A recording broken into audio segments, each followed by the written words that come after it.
अंबिकापुर में जघन्य हत्या, अवैध संबंध के शक में महिला से दुष्कर्म कर हत्या, फरार आरोपी चिरमिरी से गिरफ्तार। सरगुजा के अंबिकापुर में एक बार फिर बर्बरता की सनसनीखेज मिसाल सामने आई, जहां एक प्रेम के नाम पर एक निर्दोष महिला की जिंदगी को क्रूरता से छीन लिया। यह खबर हमें भेजे हैं हमारे सहयोगी सीनियर जर्नलिस्ट सरगुजा से आसिफ अली।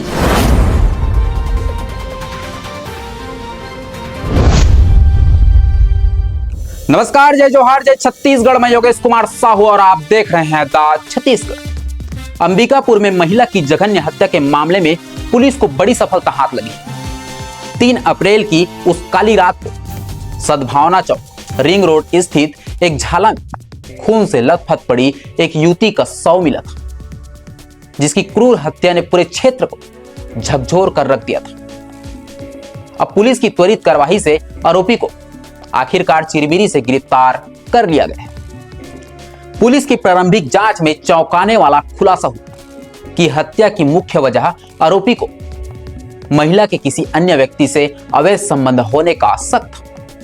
लंबे समय से दोनों के बीच अवैध संबंध चल रहे थे, लेकिन हाल ही में आरोपी को महिला पर संदेह हो गया। इसी बात को लेकर दोनों में तीखा विवाद हुआ। जांच के अनुसार अप्रैल की उस घटनाग्रस्त रात आरोपी ने पहले महिला के साथ जबरन दुष्कर्म किया और फिर निर्मम तरीके से मारपीट कर उसकी हत्या कर दी। वारदात को अंजाम देने के बाद आरोपी मौके से फरार हो गए और अलग अलग रास्ते से भागते हुए पहले नागपुर और फिर चिरमिरी पहुंच गए, जहां वहां छिपने की कोशिश कर रहा था। मामले की गंभीरता को देखते हुए कोतवाली पुलिस ने 4 अलग अलग टीम का गठन किया और आरोपी की तलाश शुरू की। आरोपी के सिर पर 35,000 रुपए का इनाम भी घोषित कर दिया गया था। सीसीटीवी फुटेज, तकनीकी साक्ष्यों और गहन छानबीन के आधार पर पुलिस को आरोपी का सुराग मिला। अंततः चिरमिरी पुलिस को मिली सूचना पर आरोपी को गिरफ्तार कर लिया गया है। पूछताछ में आरोपी ने अपना जुर्म कबूल कर लिया है। पुलिस ने घटना के समय आरोपी द्वारा पहने गए कपड़े भी बरामद कर लिए हैं। फिलहाल आरोपी को न्यायालय में पेश कर दिया गया है और आगे की कानूनी कार्यवाही जारी है। सरगुजा पुलिस का साफ कहना है कि गंभीर अपराधों में शामिल आरोपियों के खिलाफ सख्त से सख्त कार्रवाई जारी रहेगी और किसी भी कीमत पर अपराधियों को बख्शा नहीं जाएगा। दोस्तों, समाज में बढ़ते ऐसे जघन्य अपराधों पर अंकुश लगाना हर नागरिक की जिम्मेदारी है। अगर आपको किसी भी तरह की आपराधिक गतिविधियों की जानकारी हो तो तुरंत नजदीकी पुलिस स्टेशन या हेल्पलाइन नंबर पर अपना सूचना दें। चुप्पी अपराध को बढ़ावा देती है। जागरूक रहे, सुरक्षित रहे। द छत्तीसगढ़, सच्ची खबर, सही समय। नमस्कार। 3 तारीख को जो सद्भावना चौक के पास एक घटना हुई थी, जिसमें एक अज्ञात महिला का शव मिला था, उस पर से कोतवाली में मर्ग दर्ज किया गया था और अपराध दर्ज किया गया था, जिस पर से लगातार पुलिस की हमारी जो उसमें लगाई गई टीम थी, उसके द्वारा जांच की जा रही थी। और जांच के दौरान कल मनेन्द्रगढ़ चिरमिरी पुलिस के मदद से हमने आरोपी को गिरफ्तार किया है। आरोपी गिरफ्तार करने के बाद उससे पूछताछ की गई है। आरोपी ने पूछताछ पर इस जुर्म को करना कबूल किया है और उसका ये कहना है कि इस जो भी मृतका महिला है, उससे उसके 5-6 साल से लगातार साथ में रह रहे थे। दोनों के बीच में था संबंध और दोनों साथ में ही काम करते थे और पन्नी बिनने या कबाड़ बिनने का काम करते थे और दोनों एक साथ कहीं भी रह जाते थे, कहीं भी सो जाते थे। और इस दौरान महिला का कहीं पर और किसी प्रकार से उसको कोई जानकारी मिली कि किसी प्रकार से कोई अन्य लोगों से संबंध है, उस पर उसमें गुस्सा होने लगा और गुस्सा रहने लगा और उसी के कारण इस घटना को उसने खारिज किया। सर, इनाम का बात चला था, अभी तक किसी को इनाम देने के लिए कुछ हुआ है? निश्चित रूप से इसमें इनाम घोषित है। पुलिस महानिरीक्षक, उनका जवाब दे दूँ? निश्चित रूप से इसमें पुलिस महानिरीक्षक महोदय के द्वारा 30,000 रुपये और हमारे कार्यालय से 5,000 रुपये के इनाम घोषित है और इसमें जो भी प्रतिवेदन आएंगे उसके आधार पर इनाम दिया जाएगा। सर, इसमें कोई बाहरी व्यक्ति है या फिर पुलिसकर्मी है जो पहुंचने में मदद किया? बाहरी व्यक्तियों ने तो बहुत ज़्यादा सहयोग किया है, बहुत सारे लोगों ने हमको सहयोग किया, सूचनाएं दी हैं, लेकिन अल्टीमेटली जो हमारी एनसीबी पुलिस है, मनेन्द्रगढ़ चिरमिरी भरतपुर, वहाँ की पुलिस की एक टीम के द्वारा इसको हिरासत में लिया गया। सर, इस पूरे मामले में कितने सीसीटीवी खंगाले गए? इसमें लगातार आप जैसे भी आप सब घटना को जानते हैं कि अंबिकापुर से लेकर चिरमिरी तक लगातार सीसीटीवी फुटेज इसमें खंगाले गए हैं और निश्चित संख्या तो नहीं बता सकता, लेकिन 1000 से ऊपर इसमें सीसीटीवी फुटेज हमारे पास प्राप्त हुए हैं, जिसमें हम समझे महिला को मौत नहीं, उसने हाथ मुक्के से मारकर और अपने उसके ऊपर जम करके उसके साथ मृत्यु कारित किया है।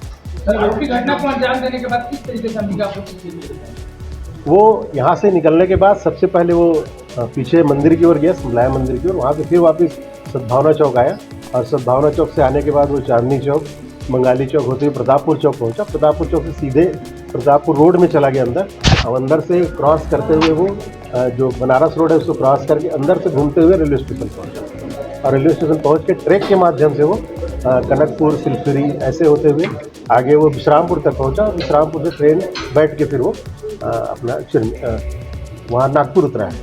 नागपुर उतर के फिर वो चिरमिरी चला गया, उससे जीप से बैठ। चिरमिरी में चूँकि जैसे कि आप सब लोग को मैं बता चुका हूँ कि ये मूलतः ग्राम मकनपुर, थाना प्रतापगढ़ का रहने वाला है। इसके पिता की डेथ हो गई है। पिता के डेथ के बाद इसकी मदर जो है वो दूसरी सेकंड मैरिज करके वो वहाँ पर बड़ा बाजार चिरमिरी में रहती थी, उसकी जानकारी इसको थी, तो ये इसलिए अपने मदर के यहाँ चला गया था सेंटर में।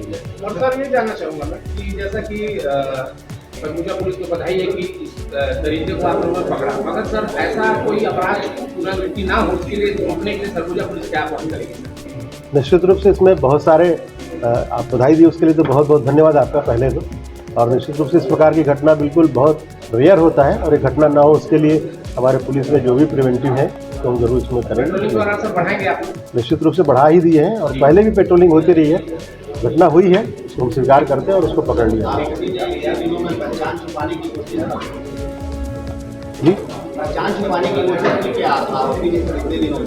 आरोपी ने ऐसे कोई पहचान छुपाने की कोशिश नहीं की, लेकिन फरार जरूर रहा हो और किसी को इस घटना को अभी तक शेयर नहीं किया हो, किसी को बताया नहीं कि उसने मजने से घटना की।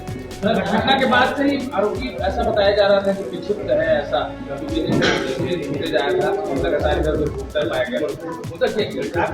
क्या लगा?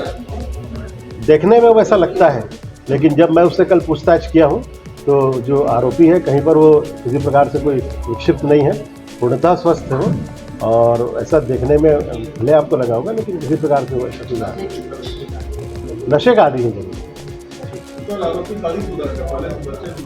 हाँ, ये भी एक अच्छा क्वेश्चन है आपका, उसके लिए धन्यवाद। ये पहले शादीशुदा है और इसकी प्रथम पत्नी जो है रमकोला के पास किसी गांव में रहती है और उससे भी इसके इशू है। वेशभूषा कैसे चेंज किया? वेशभूषा अभी तक चेंज नहीं किया, उसी कपड़े को पहना है। सर, जिस क्षेत्र में यह घटना हुई उस क्षेत्र में स्थानीय लोगों का कहना है कि वह क्षेत्र अपराध का गढ़ बनता हुआ जा रहा है, वहाँ पे सूखा नशा फैलता हुआ जा रहा है, उसके में किस तरीके से कार्रवाई सरगुजा पुलिस करेगी? बिल्कुल, इसमें आपका जो प्रश्न है बहुत अच्छा है, इसमें हम आगे भी कार्रवाई करते रहे और आने वाले समय में बहुत सारे लोगों को और चिन्हित कर रहे हैं, उसमें कार्रवाई।